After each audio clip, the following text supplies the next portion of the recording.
مرحبا يا رسول الله مرحبا يا حبيب الله مرحبا يا رسول الله مرحبا يا حبيب الله आ गए मेरे आका مرحبا يا رسول الله مرحبا يا رسول الله يا رسول الله مرحبا يا حبيب الله مرحبا يا رسول الله مرحبا يا حبيب الله आ गए मेरे आका मरहबा या रसूल अल्लाह मरहबा या रसूल अल्लाह لا إله إلا الله لا إله إلا الله لا إله إلا الله محمد رسول الله أنت تطلع بيننا في الكواكب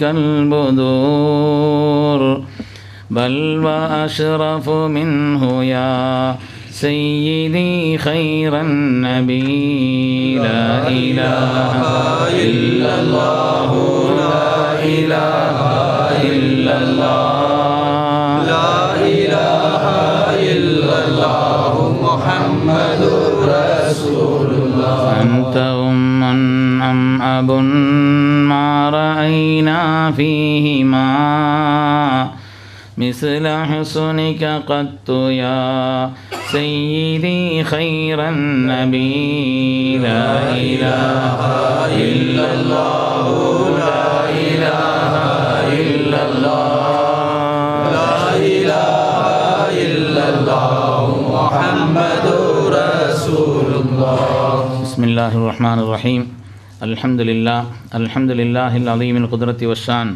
شديد البطش والبرهان حافظ الدين والقرآن ما شاء الله كان ما لم يشأ لم يكن لا حول ولا قوة إلا بالله إن أريد إلا الإصلاح ما استطعت وما توفيقي إلا بالله عليه توكلت وإليه أنيب سبحانك لا علم لنا إلا ما علمتنا إنك أنت العليم الحكيم قال الله سبحانه وتعالى في القرآن الحميد بسم الله الرحمن الرحيم أفمن كان مؤمنا كمن كان فاسقا وقال أيضا أم حسب الذين اجترحوا السيئات أم نجعلهم كالذين آمنوا وعملوا الصالحات سواء محياهم ومماتهم ساء ما يحكمون கண்ணியமிக்க உலமா பெருமக்களே, வருகின்றிருக்கக்கூடிய அல்லாஹ்வின் நல்லடியார்களே, கண்மணி நாயகம் ஸல்லல்லாஹு அலைஹி வஸல்லம் அவர்களுடைய ஆஷிகீன்களே, அல்லாஹு சுப்ஹானஹு வ தஆலா சங்கையான இந்த சபையில் நாம் ஒன்று கூடியதைப் போல அவனுடைய அருள்மிக்க உன்னதமான சோனத்திலேயும் கண்மணி நாயகம் ஸல்லல்லாஹு அலைஹி வஸல்லம் அவர்களோடு சேர்ந்து ஒன்று கூடுவதற்கான பெரும் நசீபை அல்லாஹு தஆலா நமக்கும் நம்மை ஈன்றெடுத்தவர்களுக்கும் நம்முடைய மனைவி மக்களுக்கும் நம்மை சார்ந்தவர்களுக்கும் அல்லாஹ் நம் எல்லோருக்கும் நசீபாக்கி அருள்வானாக. கண்ணியமிக்க பெருமக்களே, மகான்கள் அப்படி யாருமா உலகத்தில் இருக்கிறார்கள்? எல்லோரும் ஒரே நிலையில் உள்ளவர்களா? படைப்புகளிலே வித்தியாசம் உண்டா என்றால் அது ஒரு சாதாரணமான ஒப்புக்கொள்ளப்பட்ட விஷயம். படைப்புகள் எப்படி எல்லாம் ஒன்றாகும்? படைப்புகள் என்பது எல்லாம் எப்படி ஒன்றாகும்? எந்த படைப்புகளிலேயும் எந்த பொருள்களிலேயும் வித்தியாசம் இருக்கத்தான் செய்கிறது. ஒரு பாய் இருக்கிறது, எல்லா பாயும் ஒரே தரமா? மலைகள் இருக்கிறது, எல்லா மலைகளும் ஒரே ஸ்தானமா? தண்ணீர் இருக்கிறது, எல்லா தண்ணீரும் ஒரே தண்ணீரா? உலகத்தில் படைப்புகளிலே உள்ள எந்த பொருள்களிலும் அது எல்லாம் ஒரே அந்தஸ்தை பெற்றது என்பது யாரும் சொல்ல மாட்டார். எல்லாவற்றிலும் வித்தியாசம் இருக்கிறது. படைப்புகளிலே நிச்சயமாக வித்தியாசம் இருக்கிறது. மாதங்கள் 12 மாதம். அல்லாஹ் குர்ஆனிலே சொல்வான், அர்பஅத்துன் ஹுரும், 4 மாதங்கள் சங்கையானது என்று அல்லாஹ் சொல்வான். மாதங்கள் எல்லாம் அல்லாஹு தஆலாவினால் படைக்கப்பட்டது தான். ஆனால் 4 மாதங்கள் சங்கையானது என்று குர்ஆன் சொல்கிறதே. எல்லாம் அல்லாஹுடைய படைப்புகள் தான் என்று சொன்னாலும் கூட வித்தியாசம் இருக்கிறது. ஐயு ஆயத்தின் அஅலமு ஆயத்தின் ஃபில் குர்ஆன், குர்ஆனிலேயே மிக தலை சிறந்த ஆயத்து எது? கண்மணி நாயகம் ஸல்லல்லாஹு அலைஹி வஸல்லம் இடத்தில் ஒரு சஹாபி கேட்கிறார். குர்ஆனுடைய எல்லா ஆயத்துகளுமே பாக்கியமானது தான், எல்லா ஆயத்துகளுமே பாக்கியமானது தான், தலை சிறந்தது தான். ஆனாலும் கேட்கிறார்கள். அல்லாஹ்வுடைய ரசூல் அவர்கள் பதில் சொல்கிறார்கள், ஆயத்துல் குர்சி என்று சொன்னார். யார் ஒவ்வொரு ஃபர்தான தொழுகைகளுக்கு பின்னாலும் தொடர்ந்து ஓதி வருகிறார்களோ, நசையிலே ஒரு ஹதீஸ் வருகிறது, அவர்களுக்கும் சொர்க்கத்திற்கு மத்தியில் எந்த தடையும் இல்லை மரணத்தை தவிர என்று வருகிறது.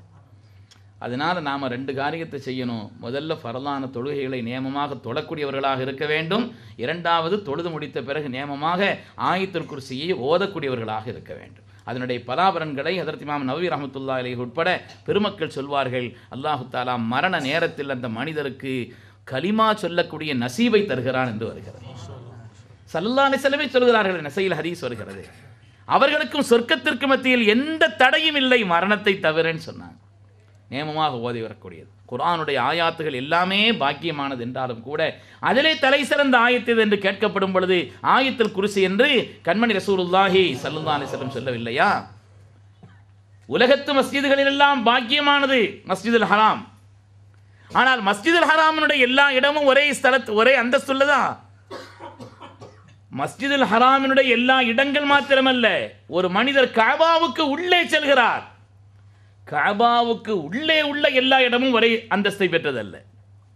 ஃபத்ஹ் மக்காவின் பொழுது கண்மணி ரசூலுல்லாஹி ஸல்லல்லாஹு அலைஹி வஸல்லம் அவர்கள் ஹதரத் பிலால் ரலியல்லாஹு தஆலா அவர்களை அழைத்து கொண்டு உள்ளே சென்றார்கள். உள்ளே சென்று 2 ரக்காத் தொழுதாங்க. முத்தபி சுன்னா ஹதரத் இப்னு உமர் ரலியல்லாஹு அன்ஹுமா பிலால் ரலியல்லாஹு அழைத்து கேட்டார்கள், எந்த இடத்துல ஸல்லல்லாஹு அலைஹி வஸல்லம் தொழுதாங்கன்னு கேட்டாங்க. கஅபாவின் உள்பாகம் எல்லாமே பாக்கியமானதுதான், அந்த இடங்கள் எல்லாம் விசேஷமானதுதான் என்றாலும் கூட அந்த இடங்களிலேயும் கண்மணி நாயகம் ஸல்லல்லாஹு அலைஹி வஸல்லம் நின்று தொழுத இடம் மற்ற இடங்களை விட அந்தஸ்தை பெற்றதா இல்லையா? சையதுனா அப்துல்லாஹ் இப்னு உமர் ரலியல்லாஹு அன்ஹுமா அந்த இடத்தில் எது என்று கேட்டு அதற்கு பிலால் ரலியல்லாஹு இடத்திலே கேட்டு 2 தூண்களுக்கு மத்தியிலே உள்ள அந்த இடம் என்று அதற்கு பிலால் ரலியல்லாஹு தஆலா குறித்து கொடுக்க சையதுனா இப்னு உமர் ரலியல்லாஹு அன்ஹுமா அங்கே தொழுதார்கள் என்பது வரலாறு. எல்லாம் ஒரே அந்தஸ்தை பெற்றது என்று யாரும் எதையும் சொல்ல முடியாது. எல்லாம் ஒரு பொருள், எல்லாம் ஒரே தரமானதா? எல்லாம் ஒரே தரமானதல்ல, வித்தியாசம் இருக்கிறது. வித்தியாசங்கள் நிச்சயமாக இருக்கிறது. அதே போல்தான் மனிதர்களிலேயும் வித்தியாசம் இருக்கிறது. எல்லாம் ஒரே தரம் எப்படி சொல்ல முடியும்? உலகத்திலேயே நேற்று ஃபாத்திமா நாய் ரலியல்லாஹு அன்ஹா பற்றி சொல்லிக் கொண்டிருந்தேன். அந்த அஹ்லுல் பைத்தை பற்றி பல செய்திகளை சொல்ல சூழல் அதற்கான வாய்ப்புகளும் இல்லை. எல்லாம் ஒரே ஸ்தலம், ஒரே அந்தஸ்தை பெற்றவர்களா? உலகத்திலேயே அதிகமாக அழுதவர்கள் 3 பேர் என்று வரலாற்றில் வருகிறது.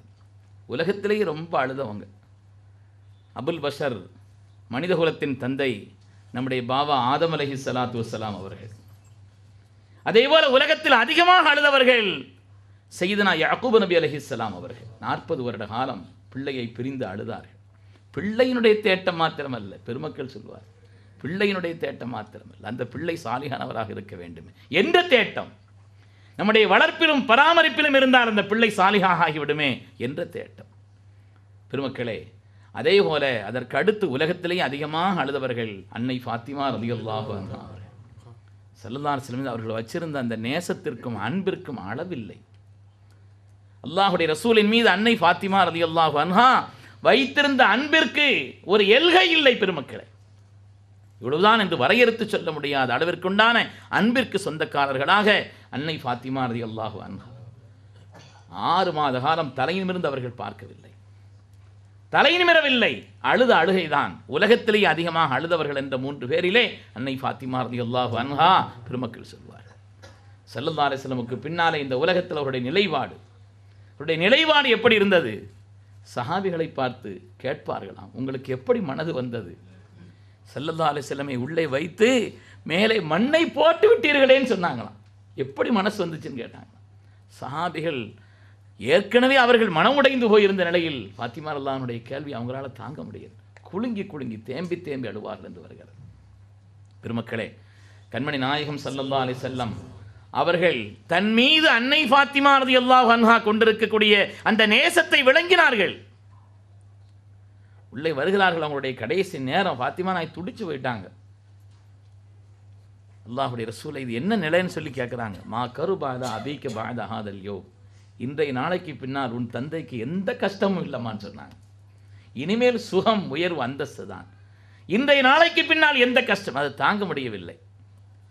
குலுங்கி தேங்கி அழுகிறார்கள். ஸல்லல்லாஹு அலைஹி வஸல்லம் அருகிலே அழைத்து காதிலே ஒரு ரகசியம் சொன்னார்கள். இன்னும் அழுதார்கள்.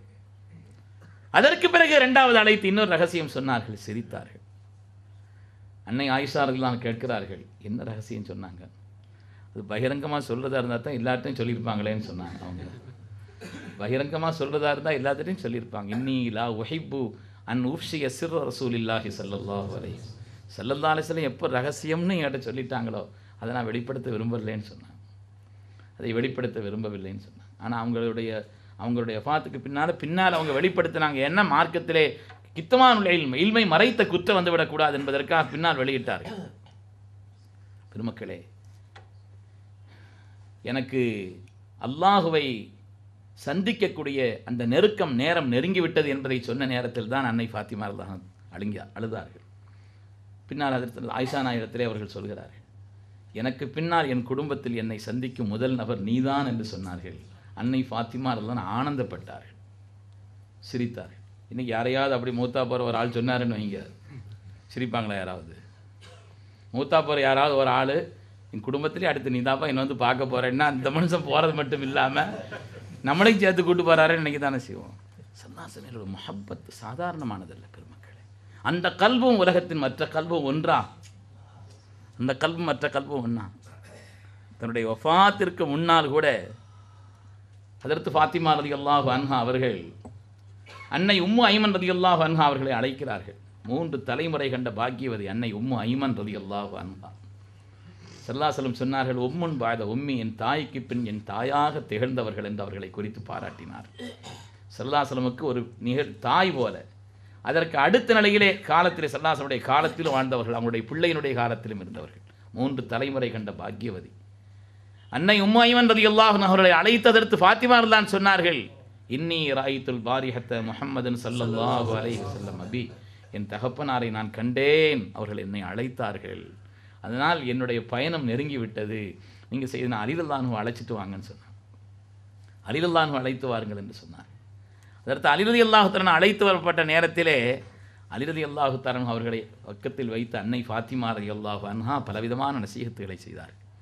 ஊசீக பி தக்வல்லாஹி அஸ்ஸ வஜல், எல்லா நிலையிலும் அல்லாஹுவை பயந்து கொள்ளுங்கள், உங்களுக்கு நான் வசியத்து செய்கிறேன்னு சொன்னான். ஃபாத்திமா, அதை சொல்வதற்கான தகுதி உனக்கு இருக்குதுமான்னு சொன்னாங்க. அதை சொல்வதற்கான தகுதி உனக்கு இருக்குதுன்னு சொன்னாங்க. அதே போல் நான் பல நிலையிலும் பலகீனமான பெண், உங்களுக்கு செய்ய வேண்டிய கடமைகளில் நிறைய குறைவு செய்திருக்கலாம். நாளை கியாமத்தினுடைய நாளையில் மனித சமூகமெல்லாம் திரண்டிருக்கக்கூடிய அந்த நாளில் என்னை நீங்கள் குறைபடுத்தி விடக்கூடாதுன்னு சொன்னாங்க. ஃபாத்திமா, நாளை உன் தகப்பனார் முன்னிலையில் என்னை நீ கேவலப்படுத்தி விடாதேன்னு சொன்னான். உனக்கு செய்ய வேண்டிய கடமை நான் செய்யலமான்னு சொன்னான். நீ என்ன இப்படி சொல்கிறேன்? அதே போல் எனக்கு பின்னால் என்னுடைய சகோதரி மகள் உமாமாவை நீங்கள் நிக்காஹ் செய்து கொள்ள வேண்டும் என்று நான் விரும்புகிறேன் அப்படின்னு சொன்னான்.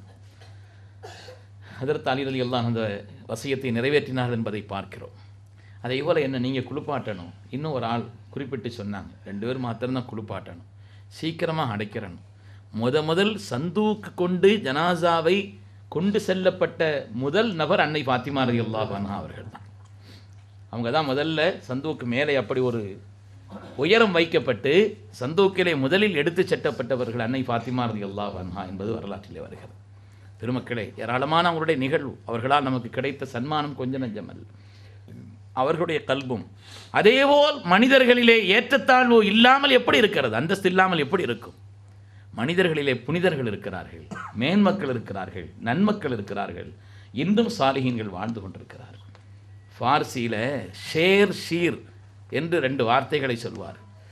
ஷேர்னா சிங்கம், ஷீர்னா பால்னு அர்த்தம். 2 3 எழுத்து தான், ஷீன் ஏரே 3 எழுத்துக்கள் தான்.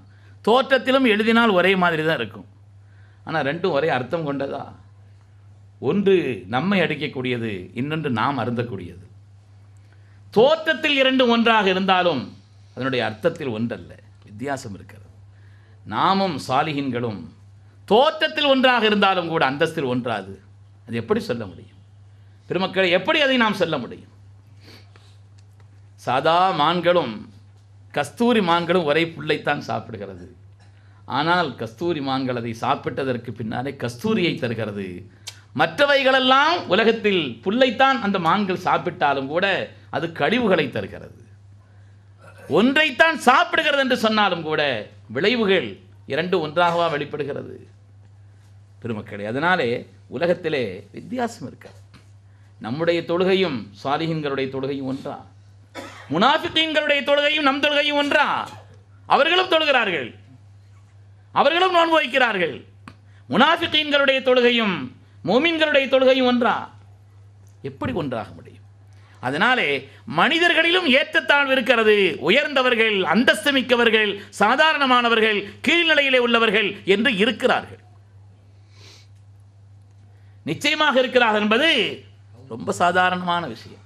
அதை ரொம்ப விரித்து சொல்ல வேண்டிய அளவிற்குண்டான நிலைப்பாடு என்பது இல்லை. ஆனால் அந்த சாலிஹீன்களை யார் கண்ணியப்படுத்தினார்களோ அவர்கள் அந்தஸ்தை பெற்றார்கள். அந்த சாலிஹீன்களை யார் லேசாக நினைத்தார்களோ அவர்களுடைய துன்யாவும் கெட்டுவிட்டது, ஆகிரத்தும் கெட்டுவிட்டது. பெருமக்களே, இருவரும் நபிமார்கள், அல்லது ஒருவர் பெரிய நபி, இன்னொருவர் அல்லாஹுடைய மிகப்பெரிய நேசரான வலி. சையதுனா ஹிதர் நபி அலைஹிஸ்ஸலாம், ஹிதர் அலைஹிஸ்ஸலாமும் மூசா அலைஹிஸ்ஸலாம் செல்கிறார்கள். அந்த ஊர் மக்கள் உணவு கொடுக்க மறுத்தார்கள். அல்லாஹ் குர்ஆனிலே கண்டித்து ஆயத்தை இறக்கி விட்டார் அன்தாகியாவை குறித்து. ஃபஅபவ் அன் யுதையிஃபூஹுமா, இருவரும் சாலிஹீன்கள் வந்த நேரத்திலே உணவு கொடுக்க மறுத்து விட்டார் என்று அல்லாஹு தஆலா குர்ஆன் ஷரீஃபிலே கண்டித்து அல்லாஹு தஆலா அவர்களை குறித்து ஆயத்திறக்கினான் என்று பார்க்கிறோம். அதே போல புகாரிலே ஒரு ஹதீஸ் வருகிறது. கண்மணி நாயகம் ஸல்லல்லாஹு அலைஹி வஸல்லம் அவர்கள் ஒரு தடவை கனீமத்தை பங்கு வைத்துக் கொண்டிருந்தார்கள். கனீமத்து பொருள்களை பங்கு வைத்துக் கொண்டிருந்தார். அந்த நேரத்திலே அந்த கூட்டத்தில் இருந்த ஒருவர் சொன்னார், இஅதில் யா முஹம்மத். அஊது பில்லாஹி. முஹம்மது ஸல்லல்லாஹு அலைஹி வஸல்லம் அவர்களே, நீதமாக நடந்து கொள்ளுங்கள், நீதமாக நடங்கள். யாரை பார்த்து சொல்ல முடியும்? நீதியின் திருவுருவாக நீதத்தின் போதகராக நமக்கு இருக்கக்கூடிய கண்மணி முஹம்மது ரசூலுல்லாஹி அவர்களை பார்த்து இப்படி ஒரு வார்த்தை என்றால் இருக்கின்ற சஹாபிகளால் அதை தாங்க முடியவில்லை. அல்லாஹ்வுடைய ரசூலை எனக்கு அனுமதி அளியுங்கள்,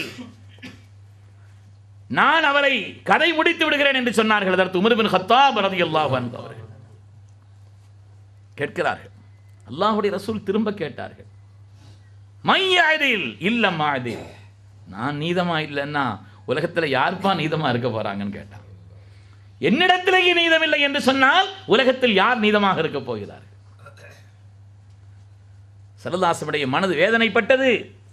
இந்த நிலை சரியில்லை என்பதை விளங்கியதற்கு செய்தனா உமர் ரலியல்லாஹு அன்ஹு இப்படி கேட்டார்கள். அல்லாஹ்வுடைய ரசூல் அவர்கள் பதில் சொன்னார்கள், தஊஹு, ஒன்றும் செய்ய வேண்டாம், விட்டு விடுங்கள். ஃபஇன்ன லஹு அஸ்ஹாபன், அவனுடைய சந்ததியிலே சில பேர் உலகத்தில் வர இருக்கிறார்கள் சொன்னார். உலகத்தில் வழிகேட்டிற்காக வேண்டி அவனுடைய சந்ததியிலே சில பேர் வர இருக்கிறார்கள். சாலிஹீன்களை அவமதித்தவர்கள், நன்மக்களை மட்டமாக நினைத்தவர்கள், அவர்களை உதாசீனப்படுத்தியவர்கள், அவர்களை கேவலப்படுத்தியவர்கள், அவர்கள் மாத்திரமல்ல, அவர்களுடைய துன்யா ஆகிரத்து மாத்திரமல்ல, சந்ததியும் கெட்டு போகிறது என்று தெரிகிறது. நபிமார்களிலும் வலிமார்களிலும் நிறைய நிகழ்வுகள் இருக்கிறது. யாரையும் நம்ம லேசாக நினைக்கக்கூடாது, யாரையும் மட்டமாக நினைக்கக்கூடாது, யாரையும் அவர்களை அற்பமாக கருதக்கூடாது. அதிலும் குறிப்பாக சாலிஹீன்களை, அல்லாஹுடைய அன்பர்களை, அந்த முஹப்பத்துள்ள கல்பை, ரப்போடு தங்களை தொடர்பு வைத்திருக்கக்கூடிய அந்த நன்மக்களை அலட்சியமாக நினைத்தால் அவர்கள் விட்டு விடுவார்கள், அல்லாஹ் விட மாட்டான். அவர்கள் விட்டு விடலாம், ரப்பு விட மாட்டான். ரெண்டு விஷயத்தில் தான் மார்க்கத்தில் யுத்தம் தொடுப்பதாக குர்ஆனிலே ஒன்று வருகிறது, ஹதீஸிலே வருகிறது. ஒன்று வட்டி விஷயத்தில் அலட்சியமாக இருப்பவர்களுக்கு எதிராக அல்லாஹ் தஆலா குர்ஆனிலே பிரகடனம் தொடுக்கிறான், போர் பிரகடனம். இன்னொன்று, யார் என் நேசர்களை, அவர்களுடைய கல்வில் என்னை வைத்திருக்கிறார்கள், அவர்களுடைய கல்வின் குடியிருப்பாக நான் இருக்கிறேன், அவர்களை யார் நோவினைப்படுத்துகிறார்களோ அவர்களுக்கு எதிராக நான் யுத்தம் தடுக்க தயார் என்று சொல்கிறார்கள் கண்மணி முஹம்மது ரசூலுல்லாஹி. பெருமக்களே, துல் ஹுவைசிரா என்பவன் தான் அப்படி கேட்டான். துல் ஹுவைசிரத்து தமீமி அப்படி கேட்டான். அல்லாஹ்வுடைய ரசூல் சொன்னார்கள், தஊஹு, இவனுடைய வழியிலே சில பேர் வருவார்கள், யம்ருகூன மினத் தீனி கமா யம்ருகுஸ் ஸஹ்மு மினர் ரமியத்தி. தீனிலிருந்து அந்த கூட்டம், இவன் வழியிலே வரக்கூடிய கூட்டம் தீனை விட்டு வெளியேறும், அம்பு வெளியேறுவதைப் போல. வில்லிலிருந்து அம்பு வெளியேறுவதைப் போல் தீனிலிருந்து வெளியேறி கொண்டிருப்பார்கள். கோலம் தோற்றம் தீனுள்ளவர்களாக மார்க்க தோற்றம் இருக்கும் என்று சொன்னார்கள். ஆனால் தீன் இருக்காது, கல்பிலே தீன் இருக்காதுன்னு சொன்னார். அல்லாஹ் நம்மை பாதுகாத்தரல வேண்டும். பெருமக்களே, சாலிஹீன்களை நன்மக்களை உதாசீனப்படுத்தி விடக்கூடாது. வரலாற்றிலே பெருமக்கள் சொல்வார்கள், உலகத்திலே வஹாபீசத்தை தோற்றுவித்த முஹம்மது பின் அப்துல் வஹாப் அந்த துல் ஹுவைசிராவினுடைய 16வது தலைமுறையிலே வந்தவன். துல் ஹுவைசிரத் தமீமி முஹம்மது பின் அப்துல் வஹாப், முஹம்மதுடைய தகப்பனார் அப்துல் வஹாப். எண்ணிக்கங்க எத்தனை. அவனுடைய தகப்பனார் சுலைமான், அவனுடைய தகப்பனார் அலி, அவனுடைய தகப்பனார் முஹம்மது, அவனுடைய தகப்பனார் அஹமது, அவனுடைய தகப்பனார் ராஷித், அவனுடைய தகப்பனார் பரீத், அவனுடைய தகப்பனார் முஷர்ரஃப், அவனுடைய தகப்பனார் உமர், அவனுடைய தகப்பனார் மியலாத், அவனுடைய தகப்பனார் ரீஷ், அவனுடைய தகப்பனார் ஜாகிர், அவனுடைய தகப்பனார் முஹம்மது, அவனுடைய தகப்பனார் அலி, அவனுடைய தகப்பனார் உஹைப், அவனுடைய தகப்பனார் தான் துல் ஹுவைசிரத்து தமீமி. துல் ஹுவைசிரத்து தமீனுடைய வழித்தோன்றலிலே 16வது தலைமுறையிலே வருகிறார். பெருமக்களை எதற்காக சொல்கிறோம் என்று சொன்னால், நன்மக்களை, சாலிஹீன்களை, நபிமார்களை, வலிமார்களை, அல்லாஹுடைய அன்பை பெற்ற நன்மக்களை, தங்களுடைய கல்விலே அல்லாஹுவின் முஹப்பத்தை, அருமை முஹம்மது ரசூலுல்லாஹி ஸல்லல்லாஹு அலைஹி வஸல்லம் முஹப்பத்தை, தீனுடைய கண்ணியத்தை கல்விலே வைத்திருக்கக்கூடிய அந்த பெருமக்களை நாம் லேசாக நினைத்தால் அல்லாஹு தஆலா நம்மை பார்த்து விடுவான், கண்டித்து விடுவான். அதனால்தான் அதே போல யார் கண்ணியம் செய்தார்களோ அவர்களுக்கு கிடைத்த கண்ணியம் உயர்வு என்ன ஏராளமாக வருகிறது. யார் கண்ணியம் செய்தார்களோ, கண்ணியப்படுத்தப்பட வேண்டியவர்களும் கண்ணியப்படுத்தப்பட வேண்டிய பொருள்களும் கண்ணியப்படுத்தப்பட வேண்டும். ஆனால் இன்னைக்கு எல்லாவற்றினுடைய கண்ணியத்தையும் கீழிறக்குவதற்கான முயற்சி உலகத்தில் நடந்து கொண்டிருக்கிறது. எல்லா பொருள்களுடைய கண்ணியத்தையும் குர்ஆனை ஒதுவோடு தொடணும்னு சொன்னாங்க. மாத்திரமல்ல, ஹஜ்ரத் இமாம் ஷாஃபி ரஹ்மத்துல்லாஹி அலைஹி இருக்கிறார்களே, அந்த குர்ஆன் வைக்கக்கூடிய அதுக்கு என்னங்க ரைஹாலா, ரைஹால், அதுக்கும் கூட மரியாதை செய்வாங்களாம். அதில் தலை வச்சு படுக்க மாட்டாங்க, தலை வைத்து படுக்க மாட்டார்கள். குர்ஆனோடு வேறு பொருள்களை அதற்கு மேல் கொண்டு வைப்பதில்லை. அதற்கு ஒரு கண்ணியம் செய்வார்கள். அவங்கள்ட்ட கேட்டாங்களாம், குர்ஆனை கண்ணியப்படுத்த வேண்டியதுதான், குர்ஆனை வைக்கிற ரைஹாலுக்கு என்ன கண்ணியம்னு கேட்டாங்களாம். ஹஜ்ரத் இமாம் ஷாஃபி ரஹ்மத்துல்லாஹி அலைஹி அந்த பெருமக்களுடைய பார்வை கண்ணியப்படுத்தப்பட வேண்டிய பொருள்களை, ஷஆயிருல்லாஹ்களை, அல்லாஹ்வின் அடையாள சின்னங்களை, அவன் தொடர்பான காரியங்களை கண்ணியப்படுத்தக்கூடிய இறையச்சமுள்ள கல்வை அந்த பெருமக்கள் பெற்றிருந்தார். ஹஜ்ரத் இமாம் ஷாஃபி ரஹ்மத்துல்லாஹி அலைஹி தன்னிடத்தில் கேட்டவரிடத்தில் கேட்டார்களாம், அல்லாஹ் குர்ஆனிலே இப்படி ஒரு ஆயத்தை சொல்கிறானே மூசா அலைஹிஸ்ஸலாமை பார்த்து. வேதம் கொடுக்கின்ற அந்த நேரத்தில் அல்லாஹ் சொன்னான், ஃபஹ்லஅன் அலைக இன்னக பில் வாதில் முகத்தஸ் துவா. மூசா அலைஹிஸ்ஸலாம் அவர்களை செருப்பை கலற்றுங்கள், நீங்கள் பரிசுத்தமான இடத்தில் நிற்கிறீர்கள் என்று அல்லாஹு தஆலா சொன்னானே, ஏன் கேட்டான். அந்த இடம் பரிசுத்தமானதற்கான காரணம் என்ன? சில பேர் விளக்கம் சொல்கிறாங்க, அல்லாஹ் பார்த்தான். அல்லாஹ் பார்த்தான்னா உலகத்தில் எந்த இடத்துலையும் செருப்பட முடியாது. அல்லாஹ்வுடைய பார்வை பட்டதன் காரணத்தினால் அதனுடைய பரிசுத்தம் என்றால் செருப்போட முடியுமா? ஹஜ்ரத் இமாம் ஷாஃபி ரஹ்மத்துல்லாஹி அலைஹி விளக்கம் சொன்னார்கள், அங்கே தௌராத் என்ற வேதம் இறக்கப்பட போகிறது, அதனால் அந்த இடம் பரிசுத்தம். அப்படியானால் குர்ஆன் வைக்கக்கூடிய அந்த பொருளுக்கும் ஒரு கண்ணியம் இருக்கிறது என்பதை இந்த ஆயத்து உணர்த்தவில்லையான்னு கேட்டாங்களாம். கண்ணியப்படுத்தப்பட வேண்டிய பொருளுக்கு இன்னும் உயர் கண்ணியம் கொடுப்பதற்குத்தான் அந்த பெருமக்கள் ஆசித்தார்களே தவிர, கண்ணியமிக்க பொருள்களை எல்லாம் இழிவாக்கக்கூடிய நிலையில் ஆக்கக்கூடிய ஒரு துர்நிலை அந்த நன்மக்களுக்கு இல்லை. அதேபோல் ஹஜ்ரத் இமாம் ஷாஃபி ரஹ்மத்துல்லாஹி அலைஹி சொல்கிறார்கள், அவங்களுடைய வாக்கிலே ஒன்று வருகிறது, இதா அரலத்லி ஹாஜத்துன் ஃபஅஸூரு கப்ர அபி ஹனீஃபத் ரஹ்மத்துல்லாஹி அலைஹி.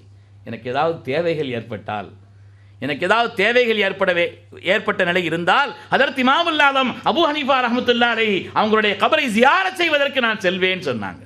ஜியாரத் செய்து விட்டு ரப்பிடத்தில் துஆ செய்வேன்னு சொன்னாங்க. நன்மக்களுடைய பாதை ஹஜ்ரத் இமாம் ஷாஃபி ரஹ்மத்துல்லாஹி அலைஹி வாக்கு. பெருமக்களே, கண்ணியப்படுத்தப்பட வேண்டியவர்களை, கண்ணியப்படுத்தப்பட வேண்டிய பொருள்களை கண்ணியப்படுத்தினால் அல்லாஹ் நம்மை கண்ணியப்படுத்துவார். கண்மணி முஹம்மது ரசூலுல்லாஹி ஸல்லல்லாஹு அலைஹி வஸல்லம் 10 வருட காலம் ஹிதமத்து செய்தவர்கள் சையதுனா அனஸ் ரலியல்லாஹு அன்ஹு அவர்கள். 10 வருட காலம் ஒரு ஆளுக்கு ஹிதமத் செய்ய கொஞ்ச நேரம் சந்திக்கிறதுங்கிறது வேற விஷயம். கொஞ்ச நேரம் சந்திக்கிறது, பார்த்த உடனே சிரிப்போம், என்ன நல்லா இருக்கீங்களா அப்படி இப்படின்னு கேட்போம். ஒரு நாள் சில நாட்கள் தொடர்புங்கிறது வேறு. நம்முடைய சுக துக்க எல்லா நிலையிலையும் ஒருவரோடு ஒன்றித்திருக்கும் பொழுது அவரிடத்தில் நல்ல பேர் வாங்கிறது, அவரிடத்தில் நாம் கண்ணியமான முறையிலே ஆகியிருப்பது என்பது சாதாரண விஷயம் அல்ல. அதனால தான் ஸல்லல்லாஹு அலைஹி வஸல்லம் சொன்னாங்க, உங்களில் சிறந்தவர் உங்களுடைய குடும்பத்திலே மனைவி இடத்தில் சிறந்தவர்னு சொன்னாங்க. நீங்கள் ஊரில் நல்ல பேர் வாங்கலாம், ஏன்னா அவங்களுடைய பழக்கமெல்லாம் கொஞ்ச நேரம் தொடர்பு. எல்லா நேரத்திலும் உள்ள அந்த தொடர்பிலே உங்களுடைய உயர்ந்த குணத்தினால், நல்ல பண்புகளினால், உயர்ந்த செய்கைகளினால் நல்ல பேர் வாங்கிட்டீங்கன்னா உண்மையிலே நீங்கள் நல்ல ஆள் தான். உண்மையிலே நீங்கள் சிறந்தவர்னு சொன்னாங்க. 10 வருட காலம் ஹித்மத் செய்கிறார்கள் கண்மணி ரசூலுல்லாஹி ஸல்லல்லாஹு அலைஹி வஸல்லம் அவர்களுக்கு. 10 வருட காலம் அவர்களுக்குரிய உரிய கண்ணியத்தோடு அதற்கு அனஸ்ருல்லான் நடந்து கொண்ட காரணத்தினாலே ஸல்லல்லாஹு அலைஹி வஸல்லம் அதற்கு அனஸ்ருல்லானுக்கு துஆ செய்தார்கள். அவங்களுடைய தாய் அதற்கு உம்மு சுலைம் ரலியல்லாஹு அன்ஹா ஒரு தடவை அதற்கு அனஸ்ருல்லாஹ் தன்னுடைய பிள்ளையை தூக்கிட்டு சொன்னாங்களாம், ஹுவைதி முக்க உதுல்லாஹ் லஹு, அல்லாஹுடைய ரசூலே உங்களுடைய காதிமான பிள்ளை அவருக்காக துஆ செய்யுங்கன்னு சொன்னாங்க. அல்லாஹும்ம பாரிக் லஹு ஃபீ மாலிஹி வ வலதிஹி வ அதில் உம்ரஹு வஃபிர் தம்பஹு. யா அல்லாஹ் அதற்கு அனஸ் அவர்களுக்கு நீ நீண்ட ஹயாத்தை வழங்குவாயாக துஆ செய்தாங்களாம். சாலிஹீன்களை கண்ணியப்படுத்தினால் அல்லாஹு தஆலா கொடுக்கக்கூடிய சன்மானங்கள், அந்த நன்மக்களுடைய துஆ சிறந்த துன்யாவும் கிடைக்கும், சிறந்த ஆகிரத்தும் கிடைக்கும். யா அல்லாஹ் அதற்கு அனஸ் அவர்களுக்கு நீண்ட ஹயாத்தை நீ வழங்குவாயாக, அவருடைய பொருளாதாரத்தில் பரக்கத் செய்வாயாக, அவருக்கு ஏராளமான சந்ததிகளை நன்மக்களை வழங்குவாயாக, அவருடைய பாவங்களை எல்லாம் மன்னித்தருள்வாயாக. வேற என்னங்க வேணும்? நீண்ட வாழ்நாள், நிறைவான பொருளாதாரம், சாலிஹான மக்கள், பாவங்கள் எல்லாம் மன்னிக்கப்பட்ட நிலை. அனஸ்ருல்லான்னு சொல்றாங்க, பசராவில் வைத்து மரணமான சஹாபிகளில் கடைசாவதற்கு அனஸ்ருல்லாஹ் அவங்க சொன்னாங்க, ஐசத்தில் ஹயாத், போதும் ரொம்ப வாழ்ந்தாச்சு போவோம்னு நினச்சேன், நான் ரொம்ப காலமாக வாழ்ந்தாச்சு போவோம் அப்படின்னு நினச்சாங்களாம். இவ்வளோ வாழ்ந்தாச்சேன். அதே போல் அவங்களுடைய பொருளாதாரம் எதை தொட்டாலும் துலங்கும், எதை தொட்டாலும் துலங்கக்கூடிய நிலை, அதிலே பரக்கத்தான நிலை. அந்த வரலாறுகள் எல்லாம் நிரம்ப இருக்கிறது. அதே போல அவங்களுடைய மக்கள் கொஞ்ச நஞ்ச மக்கள் அல்ல. லக்கது தஃபன்து மின் சுல்பி மிஅத்தன் இல்லா இசனத்தை அவங்க சொன்னாங்க, என் கைனாலேயே என் பிள்ளைங்க, என் பேர பிள்ளைங்க, பேத்தி என்று என் கைனாலேயே நான் 98 பேர் அடக்கியிருக்கிறேன்னு சொன்னாங்க. 98 பேர் அடக்கினா எவ்வளோ பேர் இருக்கிறாங்க? அவ்வளோ மக்கள். வான அர்ஜுவர் ராபியா, 4வது காரியத்தை நான் ஆதரவு வைக்கிறேன், நிச்சயமாக ரப்பு என்னை மன்னித்து விடுவான், நான் ஆதரவு வைக்கிறேன்னு சொன்னாங்க. சாலிஹீன்களுடைய கண்ணியத்தை தெரிந்து நடக்க வேண்டிய அந்த அதவோடு நடந்து கொண்டால் அல்லாஹு தஆலா கொடுக்கக்கூடிய சன்மானங்கள் என்ன என்பது வருகிறது.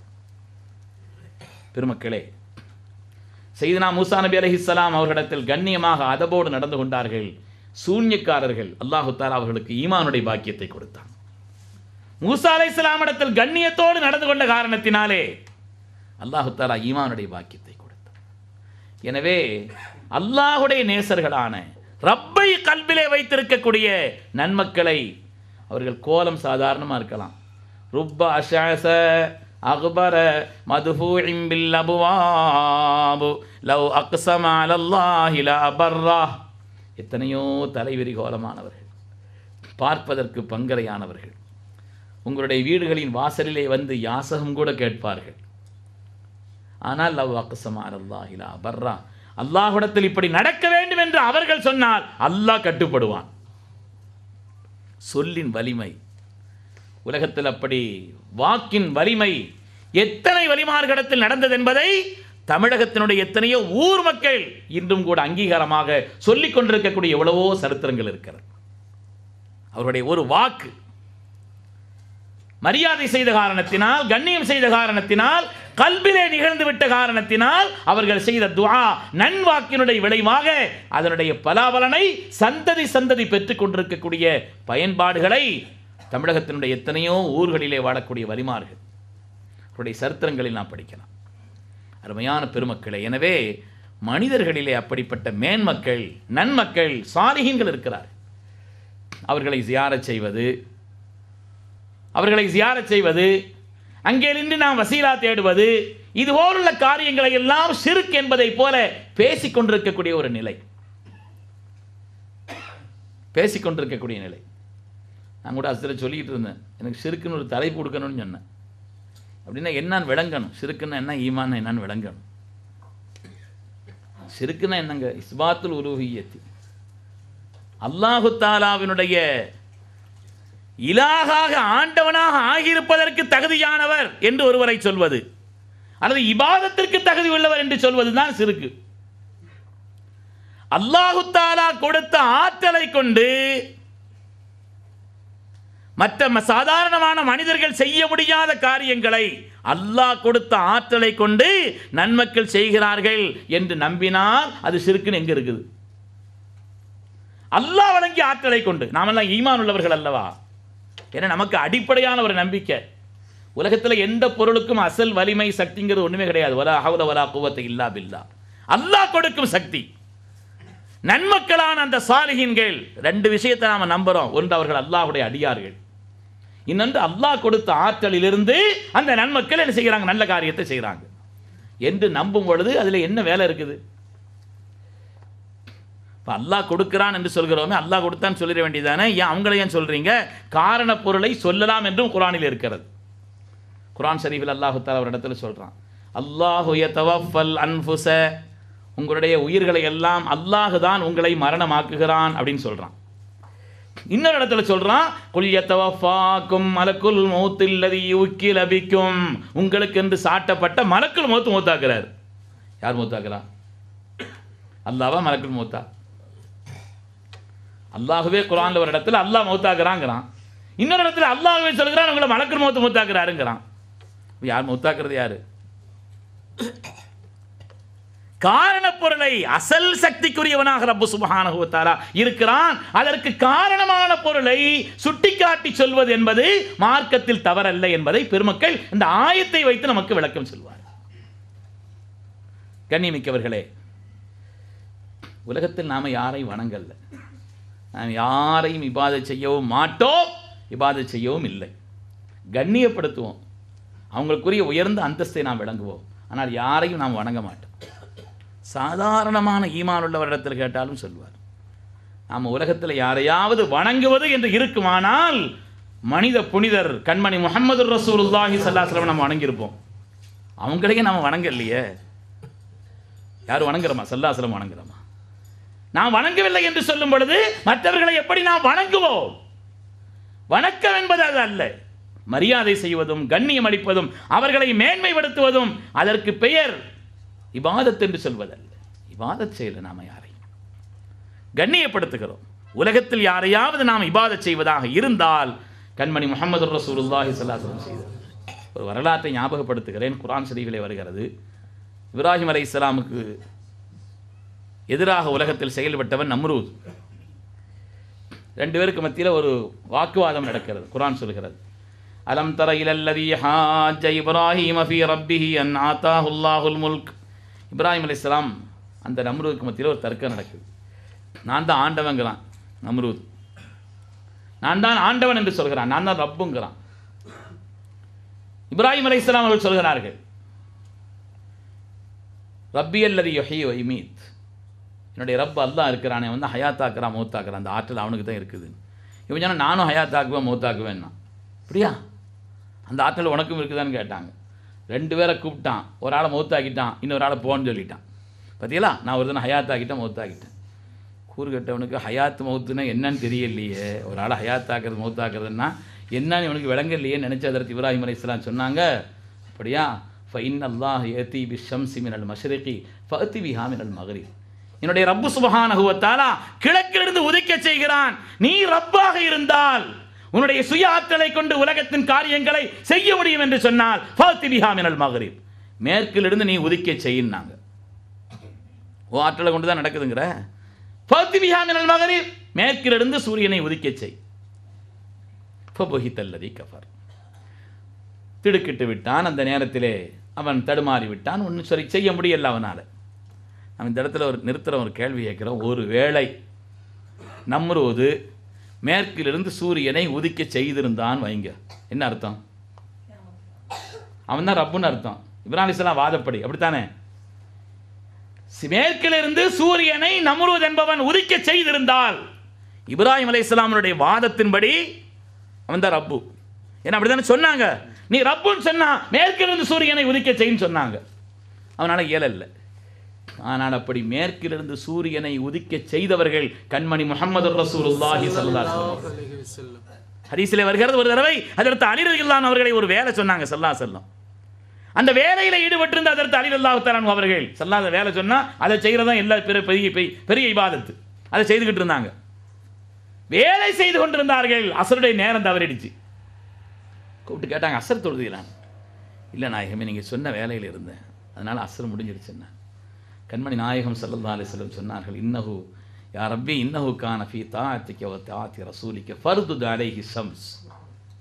அல்லாஹ்வே, உன்னுடைய ரசூலின் பணியிலே அவர் இருந்தார், சூரியன் வெளியிலே வரட்டும் என்று சொன்னார்கள். சூரியன் வெளியிலே வந்தது, அதற்கு அலி ரலியல்லாஹு அசர் தொழுதார்கள். அதற்கு பிறகு சூரியன் மறைந்தது. அப்படி கொண்டு வந்த ஸல்லல்லாஹு அலைஹி வஸல்லமே நாம ரப்புன்னு சொல்லலையே. அப்படி கொண்டு வந்த ஸல்லல்லாஹு அலைஹி வஸல்லமே நாம ரப்புன்னு சொல்றோம், அல்லாஹ்னு சொல்றோமா? அப்படி இருக்கும் பொழுது உலகத்திலே நாம் வலிமார்களை வணங்குகிறோம் என்று சொன்னால் அது முறையில்லாத வாதம், அநியாயமான குற்றச்சாட்டு. பெருமக்களே, அதனாலே கண்ணியம் செய்வதை ஒழிக்க வேண்டும் என்பதற்காக வேண்டி இப்படிப்பட்ட வாதங்களை வைப்பது என்பது முறையற்ற வாதம் என்பது மாத்திரமல்ல, தவறானது, அடிப்படையற்றது, தேவையில்லாததும் கூட.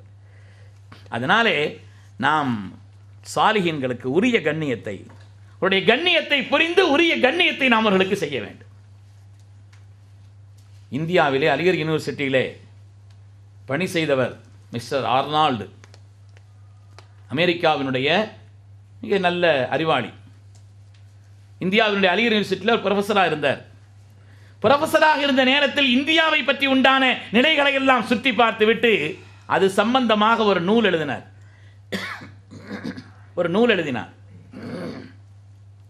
அந்த நூலிலே அவர் சொல்கிறார், நான் இந்தியாவை சுற்றி பார்த்தேன், அங்கே ஒரு ஆச்சரியத்தை கண்டேன் சொன்னார். இந்தியாவை நான் சுற்றி பார்த்தேன், அங்கே ஒரு ஆச்சரியத்தை கண்டேன்.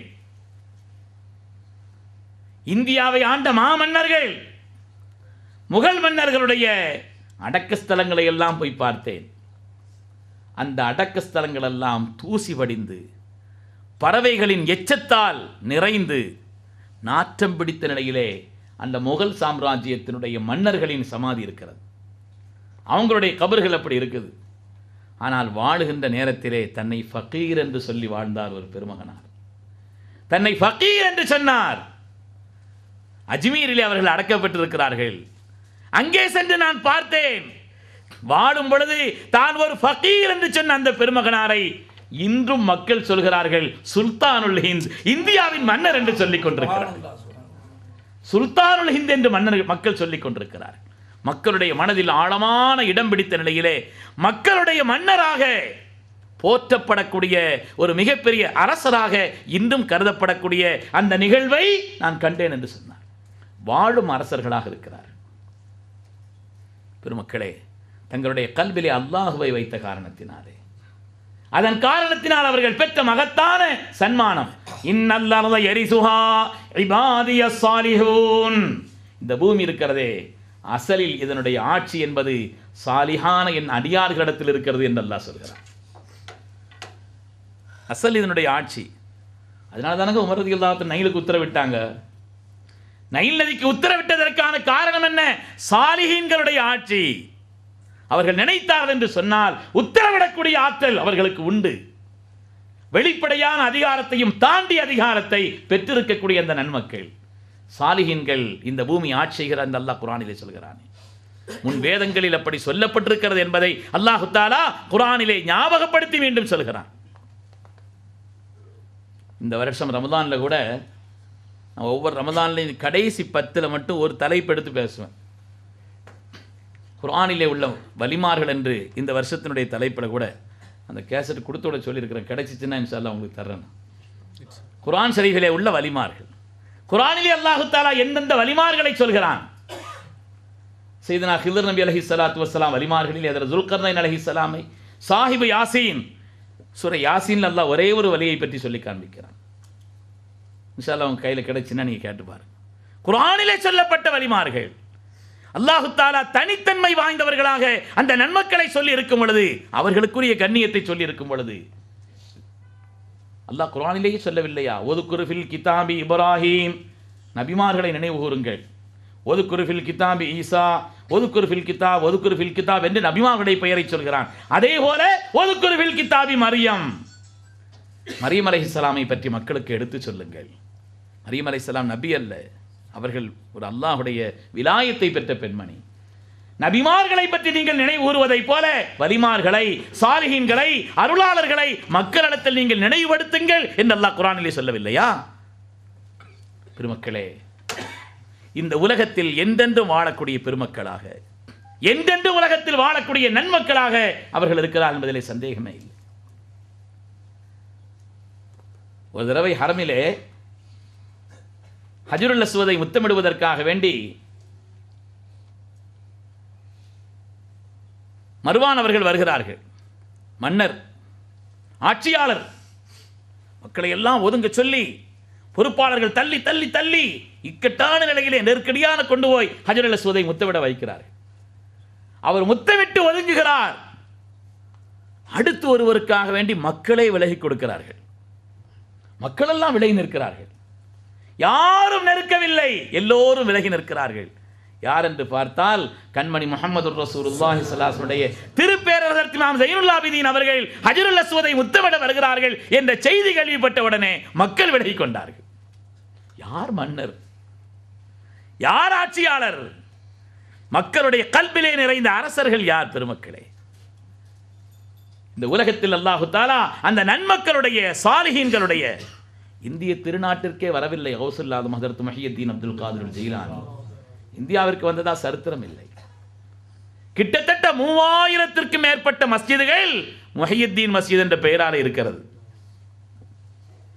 நன்மக்கள் சாலிஹீன்கள் அவர்கள் மீது கொண்ட பிரியத்தின் காரணத்தினாலே அதனுடைய மேலான நன்மைகள் அந்த சாலிஹானவர்களுக்கு சேர வேண்டும் என்பதற்காக வேண்டி எவ்வளவு மஸ்ஜிதுகள் கட்டி அந்த பெயரை வைத்திருக்கிறார்கள். நன்மக்களை, சாலிஹீன்களை பிரியப்படக்கூடிய ஒரு நிலை, அவர்களுக்குரிய கண்ணியத்தை செய்ய வேண்டிய ஒரு நிலைப்பாடு என்பது மார்க்கம் நமக்கு சொல்லி தந்த ஒரு நிலைப்பாடு. பெருமக்களே, ஏனென்றால் பரிசுத்தமான வாழ்க்கை வாழ்ந்தவர், பரிசுத்தமான வாழ்க்கை. ஓசனாயத்தினுடைய வாழ்க்கையும் எப்படித்தானே பரிசுத்தமான வாழ்க்கை. அவங்க மாத்திரமல்ல, அவங்களுடைய பெற்றோர்களும் என்ன கருவிலேயே பரிசுத்தமான நிலையில் இருக்க வேண்டும் அல்லவா என்பதற்காக. எப்படி அதற்கு இமாம் புகாரி ரஹ்மத்துல்லாஹி அலைஹி அவங்களுடைய தாயார் அவங்களை பெற்றெடுத்த பொழுது இமாம் புகாரி ரஹ்மத்துல்லாஹி அலைஹி அவங்க உலகத்தில் கண் தெரியாமல் தான் பிறந்தாங்க. உலகத்தில் அதற்கு இமாம் முஹம்மது பின் இஸ்மாயில் அல் புகாரி கிதாப் எழுதினாங்களே, உலகத்தில் பார்வை இல்லாமல் தான் பிறந்தார்கள். தாயார் ரப்பிடத்தில் துஆ செய்தார்கள், ரஹ்மானே ஹலாலான உணவை தவிர என் வாயில் எந்த பொருளும் சென்றதில்லை ரஹ்மானே, என் பிள்ளையை அப்படிப்பட்ட ஒரு நிலையிலே நான் உருவாக்கி வளர்த்தேன். உலகத்திலே மகத்தான சேவை செய்ய வேண்டும் என்று பிள்ளை நான் ஆசைப்பட்டேன். ஆனால் பார்வையில்லாமல் பிள்ளை பிறந்திருக்கிறதே என்று அவர்கள் அழுதார்கள். சையதுனா இப்ராஹிம் அலைஹிஸ்ஸலாம் கனவிலே தோன்றி அல்லாஹு தஆலா உன்னுடைய மகனுக்கு, உன்னுடைய பிள்ளைக்கு கண்ணொளியையும் கல்பின் ஒளியையும் தந்து விட்டான் என்று சொன்னார்கள். வெடித்து பார்க்கிறார்கள். அதற்கு இமாம் புகாரி ரஹ்மத்துல்லாஹி அலைஹி கண்ணொளி பெற்றிருந்தார்கள் என்பது வரலாறு. பெருமக்களே, அவர்கள் இறையச்சம் உள்ளவர்களாக, பேணுதல் உள்ளவர்களாக, அவர்கள் மாத்திரமல்ல அவர்களுடைய மூதாதையர்களும் பேணுதல் உள்ளவர்களாக. ஓசனாயத்தினுடைய சரித்திரத்திலும் அப்படித்தானே வருகிறது. இன்ன பாஸல்லாஹி சுல்தானுர் ரிஜாலி ஜாஅ ஃபீ இஷ்கின் வ மாத ஃபீ கமாலி. ஓசனாயத்தை பரிகிறது. இன்ன பாஸல்லாஹ், அல்லாஹ்வுடைய ராஜாளி அவர்கள். இன்ன பாஸல்லாஹி சுல்தானுர் ரிஜால், மனிதர்களுடைய அரசராக இருக்கக்கூடியவர்கள் அவர்கள் அல்லாஹ்வுடைய ராஜாள். ரொம்ப கூர்மையான பறவை, ரொம்ப அறிவார்ந்த பறவை. ராஜாளியை பற்றி தனி வரலாறுகள் நிறைய சொல்கிறார்கள். நாட்டினுடைய அடையாளங்களில் கூட இருக்குது இல்லையா? ராஜாளி பறவை பருந்து மாதிரி ஒன்று வச்சுருக்கிறாங்க இல்லையா ராஜாளி. ஏன்னா அது பறவைகள் அது ஒரு தலைமைத்தனமான பறவை. ரொம்ப கூர்மையான, மிக அறிவுள்ள, காரியங்களை தேர்ந்தெடுப்பதிலே நுட்பமான ஒரு பறவை அது. ஜாஅ ஃபீ இஷ்கின் வ மாத ஃபீ கமாலி. துன்யாவிலே இஷ்கிலே வந்தார்கள், கமாலில் வஃபாத்தானார்கள் என்று அவர்களை பற்றி அவங்களுடைய மௌலூத் ஷரீஃபில் வரும். இஷ்கிலே வந்தார்கள் என்று சொன்னால் இஷ்குங்கிறதனுடைய எண்ணிக்கை 470. 470 வந்தாங்க. 470 நல் முஹய்யத்தீன் பிறந்து தீனை ஹயாத்தாக்கி திருநாமம் பெற்றவர்கள். வரலாறு நிறைய வருது. தாயார்ட்ட சொன்னாங்க இல்லையா, இப்பவே பகுதாது ஹோய் இல்மோத வேண்டுமென்ற செல்ல மகன் சொல் கேட்டு சிரித்த மொழி அன்னை சொன்னார். 40 பொற்காசுகள் நல்ல மகன் கை கொடுத்து தலை போகும் வேளையிலும் மகனே பொய் ஆகாதென்றார். பரிசுத்தமான வாழ்க்கை, பரிசுத்தமான வாழ்க்கை. என்னன்னு கேட்டாங்க. 40 தங்க காசு இருக்குதுன்னு திருடர்கள்ட்ட சொல்றாங்க, கொள்ளையர்களிடத்தில் சொல்கிறார். அந்த சொல் அல்லாஹு தஆலா அவர்கள் எல்லோரையும் வலியாக ஆக்கினான் என்பது வரலாறு பெருமக்களே. விலாயத்தை பெற்றவர்களாக அல்லாஹு தஆலா மாற்றினான். பரிசுத்தமான ஒரு வாழ்வின் காரணத்தினால் அல்லாஹு தஆலா கொடுத்திருந்த உன்னதமான சன்மானம். எனவே காலங்கள் கடந்தும் மக்களிடத்தில் வாழ்கிறார்கள் என்பது மாத்திரமல்ல, மறைந்தும் வாழ்கிறார்கள். காலங்கள் கடந்தல்ல, மறைந்து வாழ்ந்து கொண்டிருக்கிறார்கள். அல்லாஹ் குர்ஆனிலே சொல்கிறான், அம் ஹஸிபல்லதீன அஜ்தரஹு ஸய்யாத் அம் நஜஅலஹும் கல்லதீன ஆமனு வ அமிலுஸ் ஸாலிஹாத். உலகத்தில் ஈமான் கொண்டு பரிசுத்தமான வாழ்க்கை வாழ்ந்தார்களே அவர்களும், தங்களுடைய மனோ இச்சைக்கு அடிமைப்பட்டு வாழ்ந்தார்களே, பாவங்களை செய்து வாழ்ந்தார்களே, 2 பேரும் ஒண்ணா? அல்லாஹ் கேட்கிறான், 2 பேரும் ஒண்ணா? ஒன்றென்று கருதி கொண்டார்களா? சவாஅன் மஹ்யாஹும் வ மமாத்துஹும். அல்லாஹ் தஆலா சொல்கிறான், அவங்களுடைய வாழ்வும் மரணமும் சமம். அந்த ஆயத்தினுடைய தஃசீரிலே பெருமக்கள் எழுதுவார்கள், யார் இந்த உலகத்தில் வாழ்கின்ற நேரத்தில் பாவங்களினாலேயே தன்னுடைய வாழ்க்கையை ஆக்கிக் கொண்டு மனோ இச்சையே தன்னுடைய நிலையாக ஆக்கிக் கொண்டு வாழ்கிறார்களோ அவங்க உலகத்தில் வாழ்ந்தாலும் மையத்து தான். அவங்களுடைய வாழ்வும் மரணமும் சமம்னா உலகத்தில் அந்த தீயவர்கள் வாழ்ந்தாலும் மையத்து தான். அவங்க எப்படி திக்ர் செய்பவர்களுக்கும் செய்யாதவர்களுக்கும் மத்தியிலே கமசலில் ஹய்யி வல் மையத் என்ற ஹதீஸிலே வருகிறதோ, உயிரானவர்கள் உயிரற்றவர்கள் என்று வருகிறது. திக்ர் செய்பவர்கள் ஹயாத்தானவர்கள், திக்ர் செய்யாதவர்கள் மையத் என்று வருகிறது ஹதீஸ். அதே போல உலகத்திலே அல்லாஹுவை போற்றி புகழ்ந்து வாழ்ந்து பரிசுத்தமான ஒரு வாழ்க்கை சொந்தக்காரர்களும் மற்றவர்களும் ஒன்றல்ல.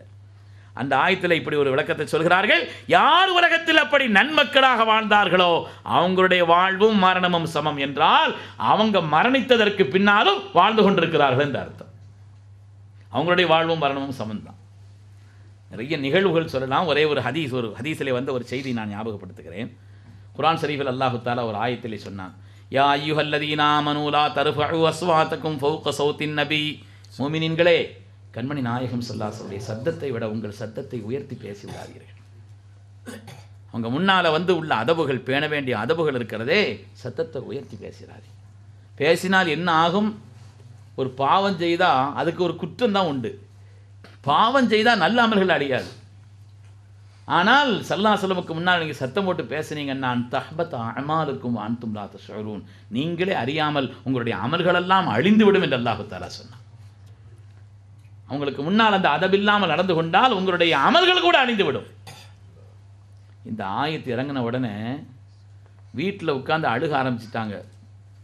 வீட்டில் உட்கார்ந்து அழுக ஆரம்பித்து விட்டார்கள்.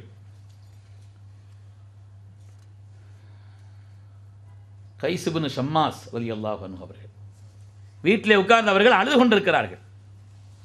சாபித் இப்னு கைஸ் இப்னு ஷம்மாஸ் ரலியல்லாஹு அன்ஹு, சொல்லுங்களேன் ரலியல்லாஹு அன்ஹு. சாபித் இப்னு கைஸ் இப்னு ஷம்மாஸ். ஏன்னா என்ன காரணம் அவங்கள்ட்ட கேட்கும்போது சொன்னாங்க, ஆனால் ஜஹீர் சவுத், ஏற்கனவே நான் சத்தம் கொஞ்சம் கூடுனவன். சில பேர் ரகசியம் பேசிட்டு இருந்தால் கூட 10 பேர் கேட்கும். அவங்க ஒரு ஆள்கிட்ட தான் சொல்லிக்கிட்டு இருப்பார், அவர் சுசுன்னு இருப்பார், 10 பேர் கேட்கும். ஏன்னா ஜஹீர் சவுத், சில பேர் கனத்த சத்தம் அப்படி இருக்கும் அல்லவா. அதே போல அதில் செய்த சாபித் ரலியல்லாஹு தஆலா அவர்கள் ஜஹீர் சவுத். நான் ஸல்லல்லாஹு அலைஹி வஸல்லம் முன்னால் அங்கே உட்காந்து பேசினா நிச்சயம் என் ஸல்லல்லாஹு அலைஹி சத்தத்தோட மேலாத்தான் இருக்கும். அமர்களெல்லாம் அழிந்து நான் நஷ்டப்பட்டு விடுவேன்னு வீட்டில் உட்காந்து அழுதுகிட்டு இருந்தாங்க. ஆளை காணலன்னு ஸல்லல்லாஹு அலைஹி வஸல்லம் பார்க்க அனுப்ப சொன்ன ஆள் அனுப்பினார்கள். பார்த்துட்டு உள்ள நிலையை சொன்னாங்க. ஸல்லல்லாஹு அலைஹி வஸல்லம் அழைத்து வர சொன்னார்கள். இன்னக்க லஸ்த மின்ஹும், நீங்கள் அந்த கூட்டத்தில் பட்டவர் அல்லன்னு சொன்னார். உங்கள் கல்வி அந்த கல்வா அது? நீங்கள் வாழ்க்கையில் இழிவாக மாட்டீர்கள். தஈசு ஹமீதா, புகழோடு வாழ்வீர்கள். இந்த உலகத்தில் ஷஹீதாக நீங்கள் மரணிப்பீர்கள். சொல்லாதுன்னா உங்களுடைய முடிவு ஷஹாதத்தாக இருக்கும். யுதுகிலுக்குல்லாஹுல் ஜன்னா, அல்லாஹ் உங்களை சொர்க்கத்தில் நுழைவிப்பான்னு சொல்லி சோபனத்தையும் சொன்னார். உங்களுடைய வரலாறு நீண்ட வரலாறு. சித்திக் நாயகத்தினுடைய ஆட்சி நடந்து கொண்டிருக்கிறது. சித்திக் நாயகத்தினுடைய ஆட்சி அந்த நேரத்திலே யமாமா யுத்த களத்திற்காக வேண்டி பொய்யன் முசைலிமத்து பின் கல்லாபுக்கு எதிராக யமாமா யுத்தகலம், அந்த யுத்த களத்திற்கு சென்றவர்களிலே ஹதரத் சையதுனா சாபித் பின் கைஸ் பின் சம்மாஸ் ரலியல்லாஹு அன்ஹு அவர்களும் உண்டு. அதிலே கலந்து கொண்ட சஹாபிகள் நிறைய பேர் இருந்தாங்க. காலித் பின் வலீத் ரலியல்லாஹு தலைமையிலே அந்த படை போனது. அந்த யுத்த களத்திலே ஷஹீதாக்கப்பட்டவர்களிலே, இமாமா யுத்த களத்திலே ஷஹீதாக்கப்பட்டவர்களிலே ஹதரத் சாபித் பின் கைஸ் பின் சம்மாஸ் ரலியல்லாஹு அன்ஹு அவர்களும் ஷஹீதாக்கப்பட்டார். ஷஹீதாக்கப்பட்டாங்கிறது மட்டுமல்ல விஷயம். பல்வேறு கிதாபுகளிலே, தபரானியிலே, பல்வேறு ஹதீஸ் கிதாபுகளில் இந்த செய்தி ரொம்ப ஆதாரப்பூர்வமானதாக வருகிறது. அவங்க வஃபாத் ஆகிட்டாங்க, ஷஹீதாக்கப்பட்டாங்க. அடுத்த நாள் ஒரு நண்பருடைய கனவுல அவங்க வர்றாங்க.